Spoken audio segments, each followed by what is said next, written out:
The pungent smell of damp, burnt wood stung Madison McDowell's nostrils even before she opened her Jeep door.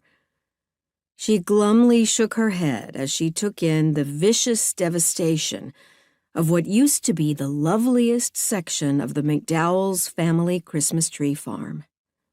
She zipped her fleece jacket to hold off the stiff autumn breeze whipping across the rippling river. Sadly, there was even more wildfire damage on the other side of the water.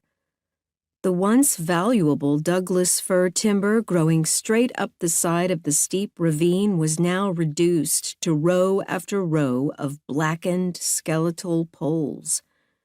Were they even salvageable? The fast-flowing water was strewn with fallen trees from both sides. A good habitat for fish, perhaps, but hazardous to riverboats and rafts and fishers. Hazardous to the local economy, too.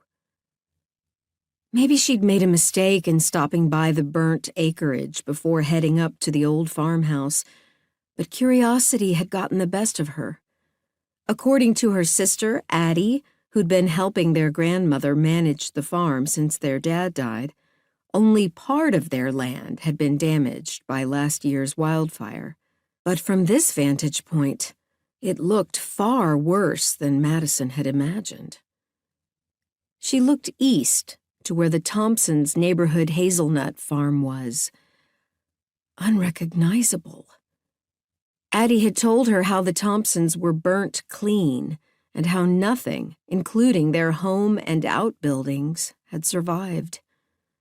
Madison spied a lonely brick chimney over by the river and what looked like a large camping trailer next to it. Was that all that was left? The vastness of the fire's rampage was hard to absorb.